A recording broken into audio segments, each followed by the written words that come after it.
semua, selamat pagi. Mudah-mudahan kita dapat keberkahan pada hari ini. Pada hari ini kita akan mengawali pembelajaran kita dengan overview ya. Overview itu adalah pengenalan mata kuliah yang kalian sedang ampu pada saat ini, yaitu mata kuliah manajemen strategi ya. Di mana manajemen strategi itu adalah suatu ilmu pengetahuan. Ini diperlukan bagi mahasiswa yang mengambil konsentrasi manajemen sumber daya manusia. Artinya di dalam manajemen sumber daya manusia itu diperlukan suatu strategi bagaimana nanti tujuannya adalah goal ya, yang mana nanti perusahaan dapat mampu bertahan dan bisa melanjutkan usahanya sehingga berhasil ya. Itulah harapan daripada suatu perusahaan. Adapun manajemen strategi ini adalah bahwa titik-titik daripada ilmu itu adalah ada 3 formula atau 3 tahapan. Ya. Pertama, bagaimana memformulasikannya, yang isinya adalah diambil dari efek-efek yang terjadi dari lingkungan internal perusahaan ya. Dan juga efek-efek yang terjadi daripada eksternal. Jadi kalau internal itu peluang ya, ancaman misalnya kan. Kalau eksternal begitu juga ya. Yang kedua adalah bagaimana mengimplementasikan strategi itu ya, yaitu bisa dari keuangan, pemasaran ya, itu adalah strategi daripada manajemen. Bagaimana cara strategi yang sudah diformulasikan itu diimplementasikan, dikerjakan ya, oleh perusahaan itu, sehingga apa yang menjadi tujuan perusahaan itu tercapai. Kemudian yang terakhir adalah evaluasi. Ini adalah 3 tahapan yang dilakukan oleh kalau kita mempelajari manajemen strategi ya. Jadi perusahaan akan menerapkan 3 pilar utama ini agar mencapai strategi yang baik. Baik, mungkin itu aja perkenalan dari saya. Ada yang mau bertanya? Silakan. Siapa kira-kira yang mau bertanya? Bingung. Baiklah, kalau nggak ada pertanyaan, saya anggap. Baik, mahasiswa sekalian, karena tidak ada yang bertanya, kita lanjutkan pembelajaran ini dengan melihat video yang ditampilkan sebagai berikut ini. Video ini mencerminkan tentang apa sih itu manajemen strategi. Silakan Anda untuk menyaksikan. Assalamualaikum warahmatullahi wabarakatuh. Salam sehat kepada mahasiswa sekalian. Hari ini kita kembali berjumpa di dalam pembelajaran kita melanjutkan materi kedua di mata kuliah manajemen strategi. Adapun pada materi kedua ini kita akan membahas topik tentang dasar-dasar daripada manajemen strategi. Baik, kita mulai. Bahwa manajemen strategi itu memerlukan suatu proses ya. Jadi mencakup sejumlah komitmen ya, membuat keputusan dan aksi, sehingga yang diperlukan bagi perusahaan untuk mencapai apa yang disebut kompetisi strategi, keunggulan kompetisi, dan nilai pengembalian rata-rata yang lebih baik bagi perusahaan. Jadi perusahaan akan membuat semacam strategi. Ini dilakukan pada awal tahun buku atau anggaran, atau pada saat perusahaan memulai usahanya ya. Maka perlu diadakan strategi untuk menjalankan usahanya itu. Manajemen strategi adalah sejumlah keputusan dan aksi yang menghasilkan formulasi dan implementasi perencanaan yang didesain untuk mencapai tujuan perusahaan dan organisasi. Adapun bagian proses daripada manajemen strategi itu dapat Anda lihat di slide yang mana itu menggambarkan strategi inputnya, strategi aksinya, dan outcome-nya ya. Input itu bisa berasal dari eksternal dan internal, sehingga menghasilkan strategi misi.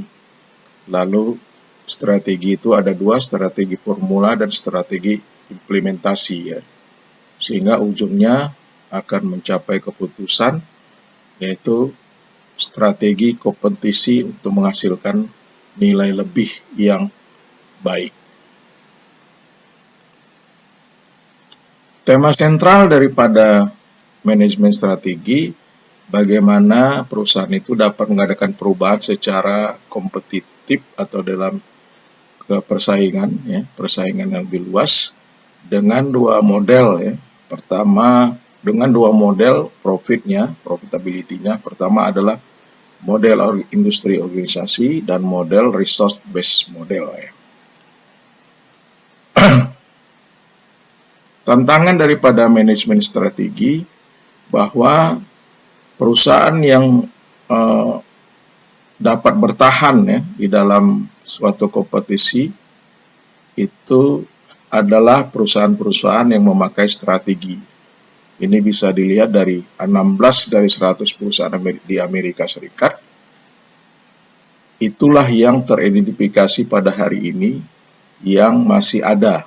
Sedangkan 44.000 sekian itu bangkrut ya, atau banyak perusahaan yang bermasalah. Jadi 16 perusahaan ini karena telah menjalankan apa yang disebut dengan manajemen strategi. Sehingga sangat penting sekali manajemen strategi itu, sehingga karakteristik keputusan manajemen strategi pada keputusan tingkat korporat adalah bagaimana meminimal risiko, biaya, dan potensi keuntungan yang lebih besar. Karena kebutuhan akan fleksibilitas itu lebih besar untuk mencapai jangka waktu yang lebih panjang. Jadi keputusan pada tingkat korporat biasanya dilakukan untuk jangka panjang.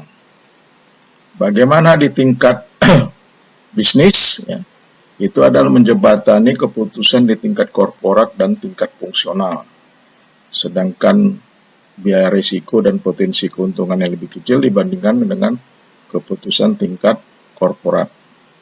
Biaya risiko dan potensi keuntungan lebih besar dibandingkan keputusan tingkat fungsional ya. Jadi pada tingkat fungsional adalah ya, kita balik bahwa pelaksanaan keseluruhan strategi itu dilaksanakan di tingkat fungsional, melibatkan isu operasional, berorientasi tindakan, relatif berjangka pendek dan berisiko rendah dengan biaya yang sedang.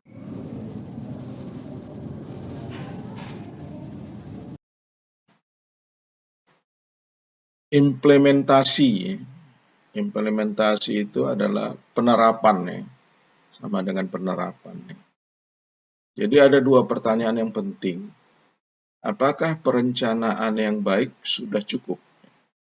Jadi bagi manajemen, apakah kita melakukan perencanaan itu di awal periode ya, atau di awal usaha itu, apakah itu sudah cukup? Pertanyaan kedua, apakah perencanaan strategis merupakan proses sekali pakai? Jadi udah dibuat perencanaan strategi, apakah ini cukup sekali pakai saja ya penerapannya? Atau harus berulang-ulang? Atau harus ada revisi dan sebagainya? Tentunya semuanya itu harus menganut teori-teori yang telah dipaparkan oleh para ahli ya. Jadi hakikat implement strategi itu atau hakikat penerapan strategi itu dibagi atas dua segmen ya. Ada namanya formula strategi, ada namanya implementasi strategi. Formula ini disusun ya. Lalu bagaimana formula yang setelah disusun atau dibuat ini diterapkan di pelaksanaannya ya. Apa contoh formulanya? Misalnya memfokuskan pada sumber daya yang akan digunakan. Ini formulanya ya. Fokus pada sumber daya yang digunakan. Sedangkan implementasinya, penerapannya harus memfokuskan pada sumber daya yang digunakan selama organisasi itu berjalan. Nah, ini implementasinya. Yang kedua, formulanya memfokuskan pada efektivitas. Ini adalah formulanya, rumusnya ya. Sedangkan penerapannya harus memfokuskan pada efisiensi. Jadi harus ada efisiensi juga. Kemudian formula berikutnya adalah proses intelektual. Keilmuan, pemikiran ya. Sedangkan di implementasinya adalah prosesnya operasional. Bagaimana mengoperasikannya. Formulanya membutuhkan keterampilan intuitif dan analis. Sedangkan di implementasi membutuhkan keterampilan motivasi dan kepemimpinan. Lalu mengkoordinasi beberapa individu dalam organisasi. Sementara implementasinya harus seluruh individu dilibatkan. Jadi inilah hakikat daripada implementasi strategi yang mana ada beberapa formula yang sudah ditetapkan di awal, lalu implementasinya harus lebih mendetail ya tentang keinginan atau strategi yang akan dicapai.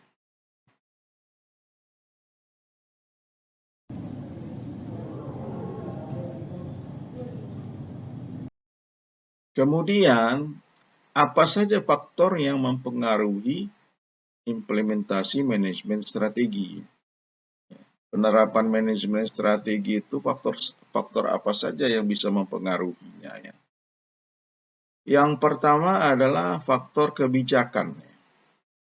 Di awal bahwa perusahaan itu perlu melakukan kebijakan atau aturan-aturan yang disepakati dari top sampai lower manager. Jadi ini harus dibuat aturan-aturan kebijakannya. Jadi kalau ada kebijakan yang di luar daripada strategi awal, nah itu merupakan hak daripada manajerial. Ya. Jadi bisa saja di tengah berjalannya perusahaan itu muncul kebijakan-kebijakan baru.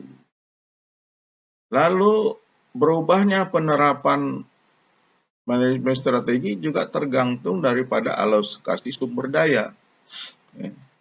Rupanya setelah berjalan sumber dayanya tidak ada. Nah, akhirnya kan implementasi manajemen strateginya kan jadi berubah. Ya. Lalu yang ketiga, manajemen konflik. Ya. Bisa saja pada saat berjalan di awal setelah dibuat formulanya yang tadi, lalu di perjalanan ternyata ada konflik terjadi antara bawahan ya, antara si A dan si B misalnya. Maka ini harus diluruskan, harus diperbaiki ya. Sehingga bisa implementasi itu terpengaruh. Lalu kecocokan struktur dan strategi ya. Ini juga bisa berpengaruh. Strukturnya maksudnya struktur organisasi ya. Struktur organisasi itu berubah di tengah perjalanan daripada usaha. Nah, ini juga mempengaruhi daripada implementasi manajemen strategi. Restrukturisasi, ya. Jadi merestruktur, ya, atau memperbaiki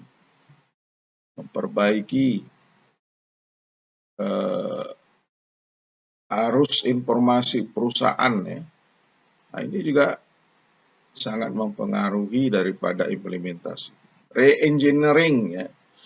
Jadi perubahan dari produk manual, ya, menjadi produk yang penuh teknologi misalnya.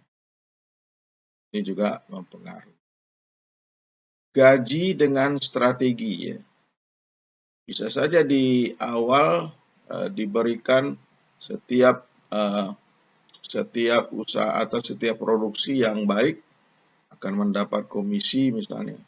Setiap penjualan yang baik akan mendapat komisi.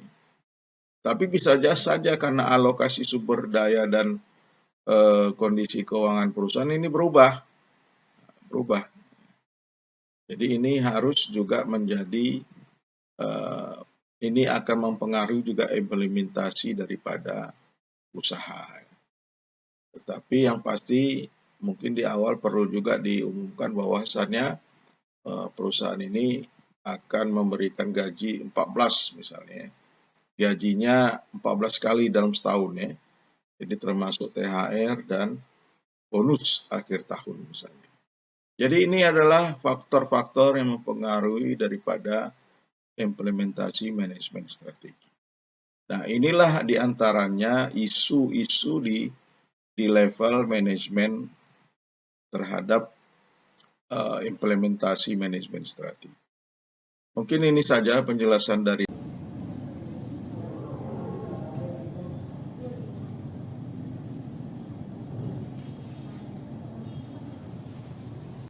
ujung daripada penerapan implementasi atau pembuatan strategi, maka ujungnya harus ada evaluasi. Evaluasi ini dalam rangka bahwa apakah strategi yang kita jalankan itu telah efektif dan efisien sesuai dengan tujuan yang diharapkan oleh perusahaan. Makanya perlu selalu dilakukan evaluasi, ya, dan pengendalian strategi, atau ini sebagai fungsi kontrol atau fungsi audit, ya. Karakteristik dari suatu evaluasi strategi adalah proses manajemen strategi yang menghasilkan keputusan yang memiliki konsekuensi jangka panjang, ya. Jadi apabila strategi itu yang dilakukan dalam jangka panjang, untuk jangka panjang itu apakah keputusan itu bisa salah atau bisa juga benar, ya. Jadi bisa salah harus juga dievaluasi, kalau benar pun sesuai dengan tujuan konsekuensi jangka panjang juga harus menjadi evaluasi daripada perusahaan tersebut, ya. Jadi seperti bagan yang ada di slide ini adalah bahagian tahapan manajemen strategi. Artinya bagan-bagan ini sudah kita lakukan, ya. Jadi mengembangkan visi misi, menetapkan tujuan jangka panjang, dilakukan analisis eksternal dan internal, ya, implementasi strategi, program, ya, dari marketing, keuangan, mengukur evaluasi. Jadi kita sudah sampai ke evaluasi strategi atau mengukur dan mengevaluasi strategi dari perjalanan panjang di dalam materi manajemen strategi yang kita yang saya berikan di mata kuliah ini. Jadi evaluasi strategi itu bisa meliputi 3 aktivitas, ya. Pertama, memeriksa menelaah dasar strategi. Ini bisa berdasarkan rumus-rumus atau matriks-matriks, baik matriks faktor internal maupun matriks faktor eksternal, ya, yang telah kita pelajari pada bab-bab sebelumnya. Yang kedua, membandingkan hasil yang diharapkan atau hasil aktual, ya. Ini mengukur kriteria-kriteria strategi yang dipilih. Yang ketiga evaluasinya adalah mengambil tindakan koreksi ya. Mengambil tindakan koreksi, tindakannya dapat mengarah pada perubahan formulasi strategi, perubahan implementasi strategi, atau bisa kedua-duanya ya. Jadi evaluasi strategi atau rencana strategi itu sebenarnya hanya menilai sederhana saja ya. Bagaimana penilaian perusahaan itu bagaimana setelah dilakukan implementasi strategi, apakah aset perusahaan itu meningkat misalnya ya. Ataukah apakah ada peningkatan dalam pelayanan, apakah terjadi kenaikan keuntungan, apakah sukses penanganannya sudah optimal, apakah produktivitas personal itu meningkat, dan sebagainya ya. Jadi sebenarnya secara sederhana itulah yang dievaluasi oleh strategi tersebut ya. Jadi menurut Richard ini ada 4 kriteria evaluasi strategi. Pertama adalah dari sisi konsistensinya, lalu dari sisi konsonan atau kelengkapannya, kemudian dari sisi kelayakan atau visibility, lalu dari sisi keunggulan atau advantage ya. Jadi konsonan dan keunggulan itu merupakan pengaruh dari lingkungan eksternal ya. Sedangkan konsisten dan kelayakan itu adalah pengaruh dari lingkungan internal ya. Jadi ada 4 kriteria evaluasi strategi menurut Richard. Lalu yang kemudian adalah hal-hal yang menyulitkan di dalam mengevaluasi strategi. Pertama, bisa karena kompleksitas lingkungan yang meningkat. Yang kedua, sulitnya memprediksi masa depan ya.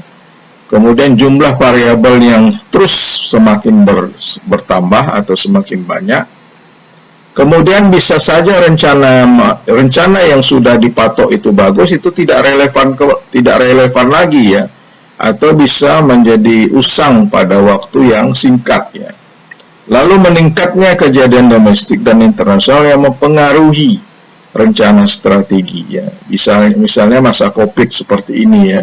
Itu merupakan faktor yang menyulitkan untuk evaluasi strategi. Lalu pendeknya batas waktu suatu perencanaan. Inilah hal-hal yang bisa menyulitkan daripada evaluasi strategi. Dan biasanya proses evaluasi strategi itu dilakukan sampai ke level bawah atau seluruh struktur organisasi yang ada ya. Lalu harus dilakukan secara kontinu atau terus-menerus. Kemudian dilakukanlah koreksi jika diperlukan atau jika terjadi penyimpangan daripada strategi yang dijalankan.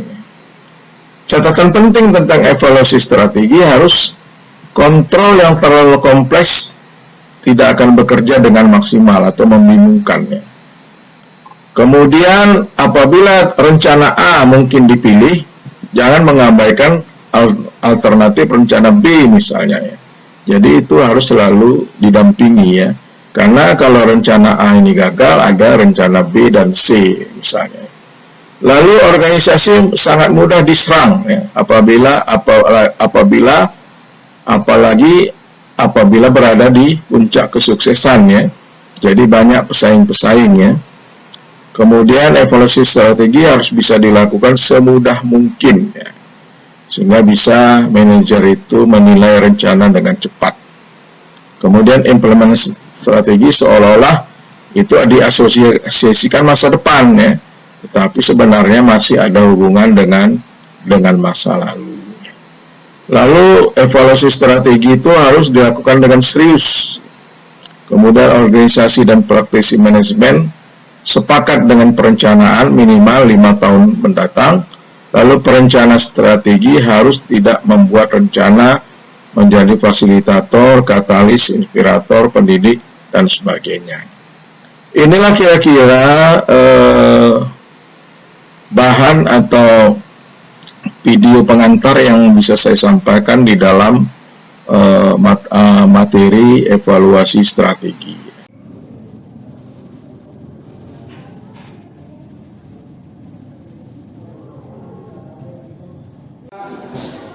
Mahasiswa sekalian, sebelumnya saya memutarkan video-video ya, video-video pembelajaran tentang mata kuliah manajemen strategi sudah saya perlihatkan dengan Anda sekalian ya. Jadi sebagai season berakhirnya pembelajaran kita ya, maka dari pemaparan video-video yang telah saya perlihatkan tadi, kalau Anda yang belum jelas silakan untuk bertanya ya. Pak, saya silakan bertanya, silakan saya mau tanya. Ya, silakan.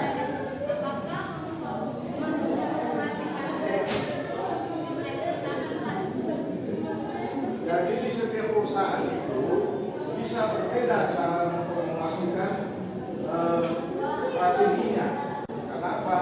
Tujuan perusahaan itu pasti berbeda-beda. Ada dia yang ingin mencari profit yang banyak, ada cuma lima saja sudah cukup. Ya. Ada juga yang kira-kira ya udahlah nanti perusahaan jalan gitu ya, karyawan bisa dapat gaji. Ya. Jadi tergantung goalnya atau tujuan perusahaan. Jadi bisa berbeda di antara perusahaan satu dengan perusahaan yang lain tergantung tujuannya. Ya. Jadi formulasi itu disepakati di awal disesuaikan dengan apa yang diinginkan tujuan akhir dari perusahaan. Kira-kira seperti itu. Paham ya? Silakan siapa lagi? Ya silakan.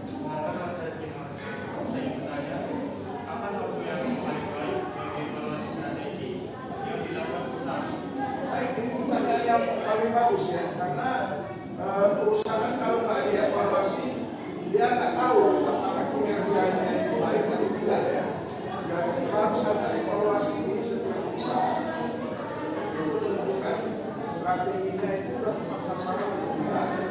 Jadi evaluasi itu bisa dilakukan kapan saja ya, tidak di akhir daripada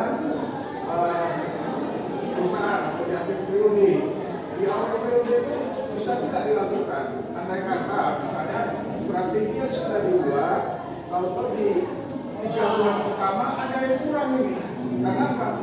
Karena kita sudah mulai proses, sudah mulai tahu apa kelemahannya, apa kekuatan kita, sudah mulai nampak. Kalau di awal kan kita nggak tahu itu. Kalau tahu, jangan ada dulu kan. Tapi dengan adanya evaluasi lebih cepat, kita bisa lebih memperbaikinya sehingga kita melaksanakan jalan lurus lagi. Jadi itulah tujuan evaluasi, tidak harus di akhir periode, tapi di awal periode atau setiap saat waktu yang dibutuhkan oleh perusahaan. Kira-kira begitu ya. Paham ya? Kira-kira. Baik, ada yang bertanya lagi kira-kira? Sudah cukup? Kalau sudah cukup, saya ucapkan mudah-mudahan Anda sukses di mata kuliah manajemen strategi ini. Jadi kesimpulannya adalah bahwa mata kuliah manajemen strategi ini adalah memformulasikan, mengimplementasikan, lalu mengevaluasi. Jadi ilmu pengetahuan yang mempunyai tiga pola utama ya, tiga bentuk pola utama, yaitu memformulasikan, kemudian mengimplementasikan dan mengevaluasi. Itulah tujuan daripada kita mempelajari mata kuliah manajemen strategi. Oke, mahasiswa sekalian, demikian overview dari mata kuliah kita ini. Semoga Anda bisa mempelajari pembelajaran selanjutnya sehingga Anda akan paham dengan mata kuliah manajemen strategi. Demikian saya sudahi. Wassalamualaikum warahmatullahi wabarakatuh. Salam sehat selalu buat kita semua. Selamat siang.